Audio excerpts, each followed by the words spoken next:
کی تربیت کرو میرے بھائی. اولاد کو نیک بنانا ہے، پہلے اپنے آپ کو نیک بنا لو. کل جمعہ کا دن ہے، سورہ کہف آپ پڑھیں گے. سورہ کہف میں ایک واقعہ اللہ نے بیان کیا. حضرت موسیٰ علیہ السلام اور حضرت خضر علیہ السلام دونوں جا رہے تھے اور دونوں کا گزر ایک بستی کے پاس سے. بستی والے بڑے کنجوس اور بخیل تھے. ان دونوں نے بستی والوں سے کھانا مانگا، دونوں بھوکے تھے، پیاسے تھے، انہوں نے کھانا مانگا. فَأَبَوْا أَن يُطَيِّفُوهُمَا، تو وہ بستی والوں نے کھانا دینے سے انکار کر دیا. کچھ لوگ ہوتے ہیں بڑے کنجوس، رات میں 2 بجے بھی مقرر تقریر کرنے پہنچے. اسی سیمانچل میں ایسا بھی میرے ساتھ ہوا، میں پہنچا، لوگوں نے کہا مولانا صاحب پہلے کھانا کھا لیں، اور کھانا لائے، گرم گرم کھانا، تازہ تازہ کھانا جو انہوں نے تیار کر کے رکھا تھا علماء. اور کہیں ایسا بھی ہوا میں رات میں پہنچا ہوں تو پتہ لگا صاحب روٹی بھی ختم ہے، چاول بھی ختم ہے، گوشت بھی ٹھنڈا ہے. میں نے کہا بھیا گرم کر کے لے آؤ، تو کوئی گرم کرنے والا نہیں ہے، کوئی چولہا نہیں ہے. اور پھر کہیں ایسا بھی ہوا کھانا ہی ختم ہو گیا. تو ہوتا ہے میرے بھائی، سماج میں ہر طریقے کے لوگ ہوتے ہیں. کہیں مہمانوں کی عزت کرنے والے لوگ بھی ہیں، کہیں مہمانوں کو ذلیل کرنے والے لوگ. کہیں ایسا بھی ہوا عالم پہنچا ہے، لوگوں نے اس کو ہاتھوں ہاتھ دیا ہے. کہیں ایسا بھی ہوا ہے عالم کو پہنچنے میں دیر ہو گئی تو لوگوں نے کہا ہے کہ اگر ہمارا بس چلتا تو رسی میں باندھ کر کے عالم کو ماریں گے اور پیٹیں گے. اسی سیمانچل میں ایسا بھی ہوا ہے. تو ہوتا ہے، یہ دنیا میں دستور رہا ہے. اچھے لوگ بھی ہیں، برے لوگ بھی. موسیٰ علیہ السلام اور حضرت خضر علیہ السلام دونوں نبی ہیں، پیغمبر ہیں، اور دونوں بیچارے بھوکے پیاسے ہیں. کھانا مانگا، بستی والوں نے کہا کہ ہم کھانا تم کو نہیں کھلا سکتے. دونوں بیچارے بھوکے پیاسے بیٹھے ہوئے. فَوَجَدَا فِيهَا جِدَارًا يُرِيدُ أَن يَنقَضَّ، دونوں نے دیکھا کہ گاؤں کے اندر ایک مکان کی دیوار بالکل ٹیڑھی ہو گئی ہے، گرنے والی ہے. دونوں نے دیکھا کہ دیوار گرنے والی ہے. فَأَقَامَ، حضرت خضر کھڑے ہوئے اور انہوں نے دیوار کو سیدھا کر دیا. اس کا مطلب کہ حضرت خضر بڑے باڈی بلڈر تھے. اے نوجوانوں، اگر آپ کے آس پاس میں کوئی جم ہے تو جم جاؤ، جم نہیں ہے تو دوڑ لگاؤ، ڈمبل اٹھاؤ، اپنی باڈی کو مضبوط بناؤ، اپنی باڈی کو، اپنے شریر کو مضبوط بناؤ. اے نوجوانوں، اپنے شریر کو مضبوط بناؤ، طاقتور بنو. گٹکھا کھا کر کے اپنے شریر کو برباد نہ کرو، گندی فلمیں دیکھ کر کے اپنے شریر کو برباد نہ کرو، زنا اور بدکاری کر کے اپنے شریر کو اور ضمیر کو برباد نہ کرو. طاقتور بنو. حضرت خضر طاقتور تھے، انہوں نے اپنے ہاتھ سے دیوار کو ٹھیک کر دیا. کھڑے ہو کر کے انہوں نے دیوار کو ٹھیک کر دیا. حضرت موسیٰ کو بہت غصہ آیا. حضرت موسیٰ نے کہا لَوْ شِئْتَ لَاتَّخَذْتَ عَلَيْهِ أَجْرًا، اے خضر آپ کو دیوار ٹھیک نہیں کرنا چاہیے تھا، اور اگر آپ نے ٹھیک کیا تھا تو پیسہ لے لینا چاہیے تھا. آپ کو پہلے پیسہ طے کر لینا چاہیے تھا، اس کے بعد آپ کو یہ کام کرنا چاہیے. حضرت خضر نے کہا، کیا کہا؟ کہا وَأَمَّا الْجِدَارُ فَكَانَ لِغُلَامَيْنِ يَتِيمَيْنِ فِي الْمَدِينَةِ وَكَانَ تَحْتَهُ كَنْزٌ لَهُمَا. اے موسیٰ، وہ جو دیوار تھی وہ 2 یتیم بچوں کے مکان کی دیوار تھی. اس مکان میں 2 یتیم بچے رہتے تھے، 2 اناتھ بچے رہتے تھے. ان کا باپ مر چکا تھا. وَكَانَ أَبُوهُمَا صَالِحًا، لیکن باپ بہت نیک تھا، باپ بہت دیندار تھا، اور باپ نے مرنے سے پہلے اپنے بچوں کے لیے دیوار کے نیچے خزانہ چھپا کر کے رکھا تھا. اگر دیوار گر جاتی، خزانہ سامنے آ جاتا اور گاؤں والے لوٹ لیتے. فَأَرَادَ رَبُّكَ أَن يَبْلُغَا أَشُدَّهُمَا وَيَسْتَخْرِجَا كَنزَهُمَا. اللہ نے مجھ کو حکم دیا کہ اے خضر جا کے دیوار ٹھیک کر دو. نیک باپ تھا، نیک باپ کے اناتھ بچے ہیں، باپ کا خزانہ لٹ جائے گا. اللہ نے مجھ کو ان کے خزانے کو بچانے کا حکم دیا. پتہ یہ چلا کہ باپ اگر نیک ہو تو اللہ تعالیٰ اولاد کی حفاظت مرنے کے بعد بھی، باپ کے مرنے کے بعد بھی کرے گا. اے اولاد کے لیے زمین خریدنے والوں، اے جائیداد خریدنے والوں، اے LIC کی پالیسی لینے والوں، اے لائف انشورنس کرانے والوں، اے بیمہ کرانے والوں، آؤ میں تم کو سب سے بہترین انویسٹمنٹ بتا رہا ہوں. سب سے کیوں ڈسٹرب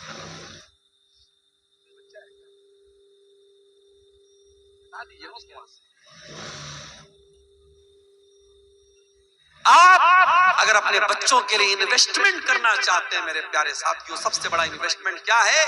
آپ خود نیک بن جائیں۔ اور ایک بات بولوں، جب ہم نیک بنیں گے تو انشاءاللہ جنت میں بھی وتھ فیملی ہے۔ جب میرے گھر میں شادی کا کارڈ آتا ہے اور شادی پر لکھا رہتا ہے عبد الغفار سلفی وتھ فیملی، تو بچے بہت خوش ہو جاتے ہیں کہ آج ہمیں اپنے ابو کے ساتھ، اپنے پاپا کے ساتھ ہمیں شادی میں جانا ہے، دعوت میں جانا ہے۔ ابھی نیپال میں ایک پروگرام تھا میرا، بہت دنوں سے فیملی کی خواہش تھی کہ کبھی نیپال کی سائیڈ میں، سیمانچل کی سائیڈ میں ان کو لے کے چلوں۔ تو نیپال میں پروگرام تھا، میں نے چھوٹی والی بچی کو لے لیا اور اہلیہ کو لے لیا۔ اب جب وہاں پہنچا ہوں گاؤں میں، ایسا لگا کہ گاؤں کے لوگوں نے پہلی مرتبہ کسی عورت کو دیکھا ہے۔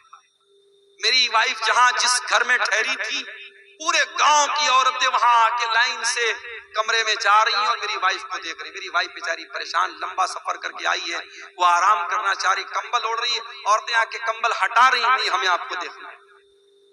میری وائف پریشان۔ اور اس کے بعد نیپال میں بھی یہی حال ہوا۔ پھر اس کے بعد اگلے دن انڈیا میں ارریا میں اسی بارڈر کے قریب میں پروگرام تھا، وہاں بھی یہی حال ہوا۔ میری وائف نے کہا کہ آج کے بعد آپ مجھ کو لے کے مت آئیے۔ بچی کو لے کے میں اسٹیج پر پہنچا، اب یوٹیوبر لوگوں کو موقع مل گیا، فوٹو لینے لگے بچی کے ساتھ میرا۔ اگلے دن یوٹیوب پہ تھمبنیل آ گیا، عبد الغفار سلفی اپنی بیٹی کو لے کے آیا، نیپال میں اپنی بیٹی کو لے کے آیا۔ اب یہ بیچارے تھمبنیل بنانے والے، یہ بھی ان کو نہیں معلوم کہ ہم لے کے آیا لکھنا چاہیے کہ لے کے آئے لکھنا چاہیے، اور بیٹی آیا کی بیٹی آئی۔ جن کو آیا اور آئی کا فرق نہیں پتا، وہ بھی بیچارے یوٹیوبر بن گئے، چینل بنا لیا اور ہر گلی نکڑ پہ یوٹیوبر بن گئے ہیں۔ اور ہم اگر بولتے ہیں تو اب برا بھی لگتا ہے۔ شاعر کہتا ہے کہ آپ ہی اپنی اداؤں پہ ذرا غور کریں، ہم اگر عرض کریں گے تو شکایت ہوگی۔ یوٹیوبر بنے آپ، لیکن تھوڑے ذمہ داری کے ساتھ بنے۔ میں بار بار کہتا ہوں کہ تھمبنیل اچھے ہوں، ڈھنگ کے ہوں، جو لائن لکھیں آپ ٹھیک ٹھاک لکھیں۔ اب کسی تقریر میں نے کہا کہ بھائی عورت کو میک اپ نہیں کرنا چاہیے، تو اب وہ لوگ یوٹیوبر لوگ تھمبنیل پہ خوبصورت عورت کا، لپسٹک والی عورت کا فوٹو لگا کے نیچے لکھتے ہیں میک اپ کرنے والی عورتوں کا انجام کیا ہوگا۔ ایک صاحب نے مجھ کو فیس بک پر کمنٹ میں کہا کہ یہ آپ نے تقریر بہت اچھی کی، لیکن عورت کا فوٹو کیوں لگایا؟ میں نے کہا بھیا قسم لے لو میں نے نہیں لگایا، یوٹیوبر حضرات لگاتے، بھائی میں اس کا ذمہ دار نہیں ہوں۔ اچھا میرے نام سے بہت سارے پیج بھی بنا کے رکھے ان لوگوں نے فیس بک پر، عبد الغفار سلفی تقریر، عبد الغفار سلفی پیجز، اور عبد الغفار سلفی جو ہے لیکچرز، اور میرے نام سے پیج بنے ہیں، کسی کے 40,000 فالوور ہیں، کسی کے 1,00,000 فالوور ہیں، اور فیس بک پر میری تقریریں چل رہی ہیں، اس میں الٹے سیدھے تھمبنیل ہیں، مجھے خود نہیں معلوم۔ لوگ مجھ سے میسج کر کے پوچھتے ہیں کہ آپ نے ایسا تھمبنیل کیوں ڈالا، آپ نے ایسی فوٹو کیوں ڈالی۔ تو میرے پیارے ساتھیوں، ہم اچھی جگہوں پہ جاتے ہیں، پریوار لے کے جاتے ہیں۔ دارجلنگ آپ کے یہاں سے قریب ہے، آپ کبھی دارجلنگ گھومنے جاتے ہیں، بیوی کو لے کے جاتے ہیں، بچوں کو لے کے جاتے ہیں۔ کبھی آپ آگرہ کا تاج محل دیکھنے جاتے ہیں تو بیوی کو لے کے جاتے ہیں۔ آپ نہیں چاہتے ہیں کہ جنت میں بھی آپ جائیں تو سب پریوار جائیں، اپنے پریوار کے ساتھ جائیں، اپنی فیملی کے ساتھ جائیں۔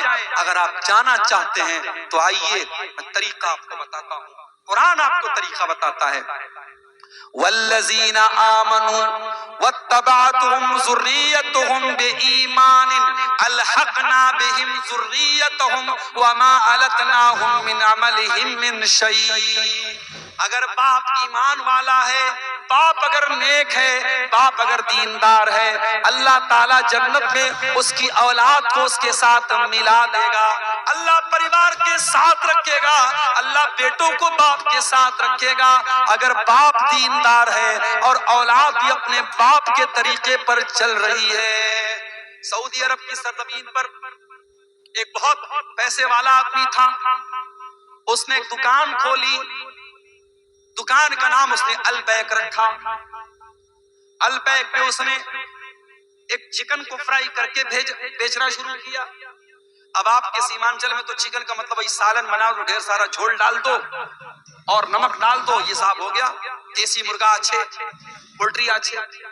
آپ اس کو مرغے کو بنانے کے بہت سارے طریقے آتے ہیں۔ میں تو کبھی کبھی کہتا ہوں آپ اپنے گھر کی عورتوں کو بتائیے بھائی کھانا اور بھی طریقے سے سالن بنتا ہے، اور بھی طریقے سے چکن بنتا ہے، ایک ہی طریقہ ہے۔ مچھلی کبھی آپ کے یہاں کھاؤ، بالکل ٹھنڈی مچھلی لے کے آتے ہیں. میں کہتا ہوں بھیا ٹھنڈی مچھلی کیوں؟ کہتے ہیں مولانا صاحب ہمارے یہاں ٹھنڈی ہی کھاتے ہیں. بھیا ہم لوگ گرم کھاتے ہیں.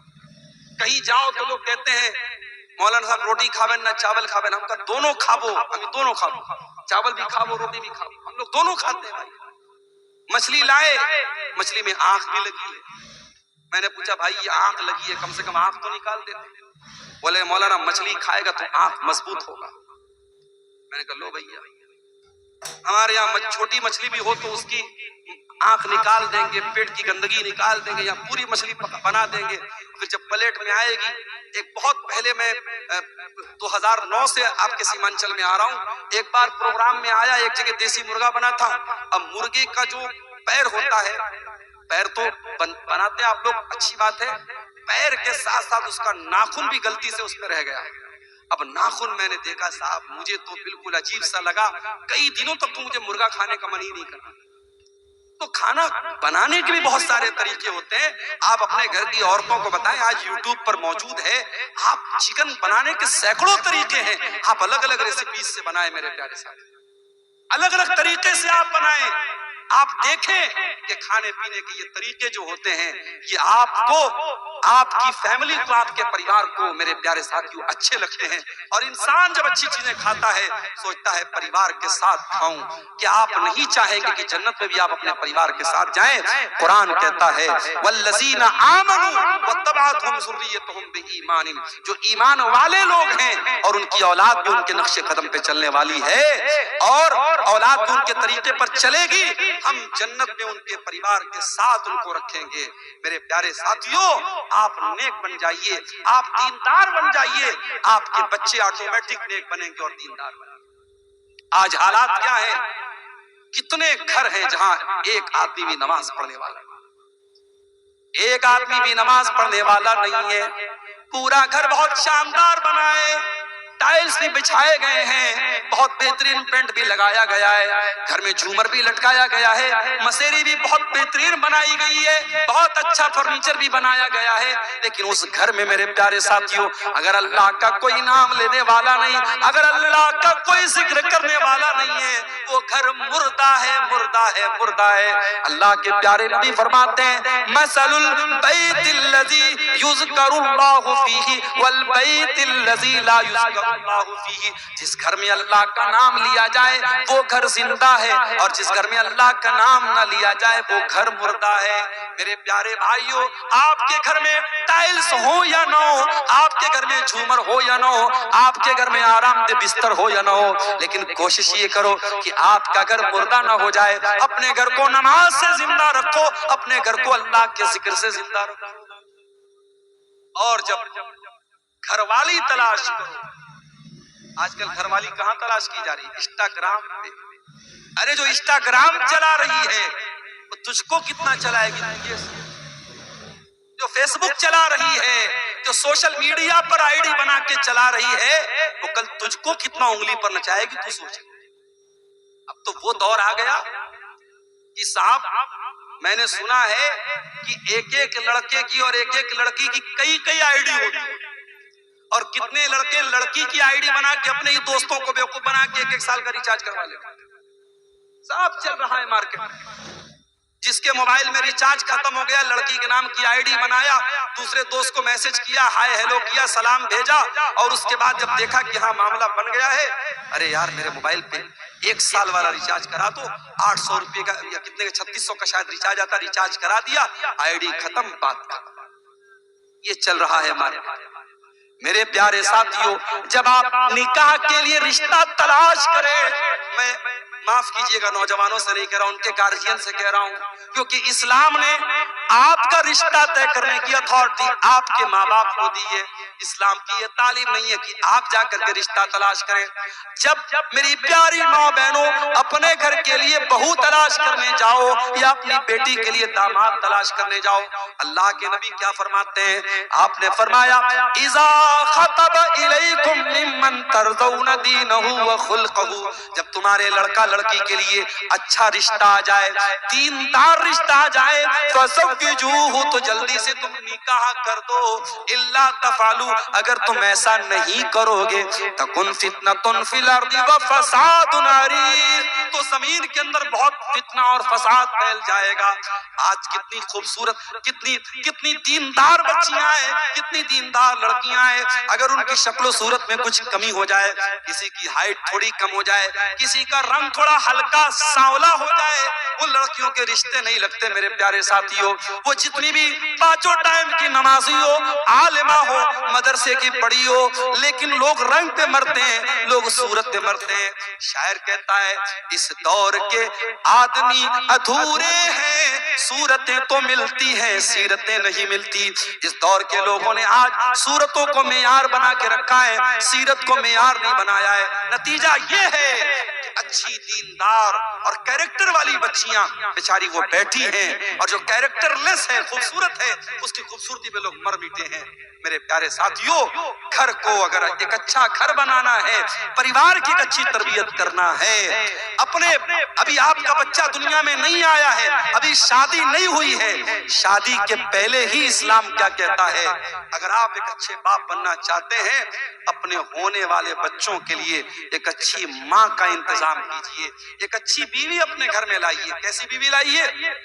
آئیے اللہ کے نبی سے پوچھتے ہیں کیسی بیوی اپنے گھر میں لانا چاہیے۔ اللہ کے نبی نے فرمایا لِيَتَّخِذْ أَحَدُكُمْ قَلْبًا شَاكِرًا وَلِسَانًا ذَاكِرًا وَزَوْجَةً مُؤْمِنَةً تُعِينُهُ عَلَى أَمْرِ الْآخِرَةِ۔ او لوگو، تمہیں تین چیزیں اپنے گھر میں لانی چاہیے، تین چیزوں کو گھر میں لے آؤ، تین چیزوں کو خزانہ بنا لو، تین چیزوں کو اسٹور کر لو۔ قلباً شاکرا، ایک تو اپنے سینے میں ایسا دل پیدا کر لو جو اللہ تعالیٰ کا شکریہ ادا کرنے والا ہو، وَلِسَانًا ذَاكِرًا، اور ایسی زبان اپنے منہ میں پیدا کر لو جو ہر حال میں اللہ تعالیٰ کا ذکر کرنے والی ہو، وَزَوْجَةً مُؤْمِنَةً تُعِينُهُ عَلَى أَمْرِ الْآخِرَةِ، اور ایسی نیک بیوی اپنے گھر میں لے کے آؤ جو دین کے کاموں میں، شریعت کے کاموں میں تمہارا سپورٹ کرے، تمہاری مدد کرے، ایسی بیوی میرے پیارے ساتھیوں لے کے آؤ۔ اور میں نے ایک نظم لکھی تھی عورت کے اوپر، اس نظم میں نے ایک بڑی پیاری بات کہی تھی کہ اللہ تعالیٰ نے عورت کو جذبات کی ایسی طاقت دی ہے، عورت اپنے جذبات کے ذریعے بہت ساری باتیں منوا سکتی ہے، جو باتیں مردوں کے اندر جو ہے نہیں ہوتی ہیں وہ عورت کے ذریعے وہ کام ہو جاتا ہے۔ میں نے وہ نظم لکھی تھی، سن لیجئے اس کو۔ میں نے کہا تھا کیا خوب زمانے میں تقدس ہے حیا ہے، کیا خوب زمانے میں تقدس ہے حیا ہے، نہ شرم کسی آنکھ میں نہ سر پہ ردا ہے۔ ردا میں چادر، آج نہ کسی کی آنکھ میں شرم ہے نہ سر پہ چادر ہے۔ جس حسن کو خاتون تو طاقت ہے سمجھتی، کوئی خوبصورت لڑکی ہے وہ سمجھتی ہے کہ میں خوبصورت ہوں تو یہ میری بڑی طاقت ہے۔ جس حسن کو خاتون تو طاقت ہے سمجھتی، یہ حسن بھی خالق کی تیرے رب کی عطا ہے۔ یہ حسن بھی اللہ نے تجھے دیا ہے، اللہ جب چاہے گا تیرا حسن چھین لے گا۔ کوئی خوبصورت ہے کل بدصورت ہو جائے گا، لہٰذا اپنی خوبصورتی پہ ناز نہیں کرنا چاہیے۔ تو قیمتی گوہر ہے اگر خود کو سمجھ لے، تو راہ سے ہٹ جائے تو فتنہ ہے بلا ہے۔ قدرت نے تجھے گرمی جذبات عطا کی، عورت کو اللہ تعالیٰ نے جذبات کی گرمی دی ہے۔ قدرت نے تجھے گرمی جذبات عطا کی، تقویٰ کے بھرم توڑ دے وہ ناز و ادا ہے۔ شیطان نے تجھے آلے کار اپنا بنایا، آج کے دور میں شیطان کا سب سے بڑا ہتھیار کیا ہے؟ عورت۔ عورت کے ذریعے شیطان بڑے بڑے عالموں کو، بڑے بڑے مدرسے والوں کو، بڑے بڑے دیندار لوگوں کو بھی شیطان غلط راستے پہ ڈلوا رہا ہے، عورت کو استعمال کر کے۔ عورت کا فتنہ ایک ایسا فتنہ ہے جو بڑے بڑے متقی لوگوں کے تقویٰ کو بھی توڑ سکتا ہے۔ تو کہتا ہے شاعر، کہتا ہے میری نظم ہے، شیطان نے تجھے آلے کار اپنا بنایا، ہر سمت فواہش ہے خباثت ہے زنا ہے، آزادی نسواں کے ہنسی خواب دکھا کر، آزادی نسواں کے ہنسی خواب دکھا کر، عصمت کے لٹیروں نے تیرا سودا کیا ہے۔ عورت کی آزادی کا نعرہ لگا کے اس کی عزت کا جنازہ نکالا گیا. نسلوں کی حفاظت بھی ہوئی تیرے حوالے. عورت کو اللہ تعالیٰ نے ماں کا درجہ دیا. ماں کون ہے؟ جو نسلوں کی حفاظت کرے. ایک عورت اگر پڑھی لکھی ہے، ایک عورت اگر دیندار ہے، پوری نسل پوری خاندان کی وہ صحیح طریقے سے پرورش کر سکتی ہے. نسلوں کی حفاظت بھی ہوئی تیرے حوالے، یہ قیمتی درجہ بھی تجھے رب سے ملا ہے. بے رحم ہیں وہ لوگ جو بیٹی کے ہیں قاتل، بے رحم ہیں وہ لوگ جو بیٹی کے ہیں قاتل. سینے میں انہیں قلب نہیں سنگ ملا ہے. بیٹی کو جو پالو گے جہنم سے بچو گے، بیٹی کو جو پالو گے جہنم سے بچو گے. یہ قیمتی دولت ہے، یہ نعمت ہے، عطا ہے. اور آخری شعر سماعت فرمائیں. تو مریم و زہرا کے تقدس کی امی ہے. اے عورت، تو مریم کے طریقے پر چلنے والی ہے، تو حضرت فاطمہ زہرا کے طریقے پر چلنے والی ہے. تو مریم و زہرا کے تقدس کی امی ہے. تو علم و عمل زہد و ورا درس وفا ہے. تو علم و عمل زہد و ورا درس وفا ہے. تو عورت کے ذریعے میرے پیارے ساتھیوں گھر بنتا بھی ہے، گھر بگڑتا بھی ہے. اس لیے اپنے بچوں کی اگر تربیت کرنا ہے تو اپنے گھر کے لیے ایک دیندار عورت کو بھی آپ کو لانا پڑے گا. کچھ چیزیں اور بیان کر کے میں اپنی گفتگو ختم کروں گا. تقریباً 2 بج رہے ہیں. ایک دو چیزیں اور آپ سن. اگر اولاد کی تربیت کرنا ہے تو ایک بہت ضروری چیز بتا رہا ہوں، اس کو نوٹ کر لیجیے. آپ کو اپنے گھر کو حرام کمائی سے بھی بچانا. اگر آپ اپنے بچوں سے پیار کرتے ہیں، سود کا کاروبار مت کیجیے، بیاج کا پیسہ گھر میں مت لائیے، رشوت کا پیسہ گھر میں مت لائیے، حرام کا سٹے کا پیسہ گھر میں مت لائیے. کیوں؟ سن لیجیے. اللہ کے پیارے نبی فرماتے ہیں ما نبت لحم من صحت فالنار اولا به. جس جسم کی پرورش حرام کمائی سے کی جائے گی، جس شریر کے اندر حرام کمائی کا خون دوڑے گا، وہ جسم جہنم کی آگ میں ڈالا جائے گا، وہ جسم جہنم کی آگ میں جلے گا. کیا آپ یہ چاہیں گے آپ کا بچہ جہنم کی آگ میں جلے؟ ارے آپ کیسے چاہیں گے میرے بھائی. میں کار سے جاتا ہوں، پریوار ساتھ میں بیٹھا ہے، ڈرائیور صاحب نے کہا ولی صاحب اتر جائیے، سی این جی بھروانا ہے. میں نے کہا کیوں بھیا اترنا کیوں ہے؟ ڈرائیور نے کہا سی این جی جب بھری جاتی ہے تو خطرہ ہوتا ہے کہیں سلنڈر پھٹ نہ جائے، گاڑی میں وسفوٹ نہ ہو جائے، اس لیے سرکشا کے درشٹی کون سے پریوار کی حفاظت کے لیے، جان کی حفاظت کے لیے پریوار کو اور لوگوں کو گاڑی سے اتار دیا جاتا ہے. ہم اپنے پریوار سے اتنی محبت کرتے ہیں، 5 منٹ کے لیے سی این جی بھری جا رہی ہے، ہم کار میں بیٹھنے نہیں دیتے، بچوں کو اتار دیں. میرے پیارے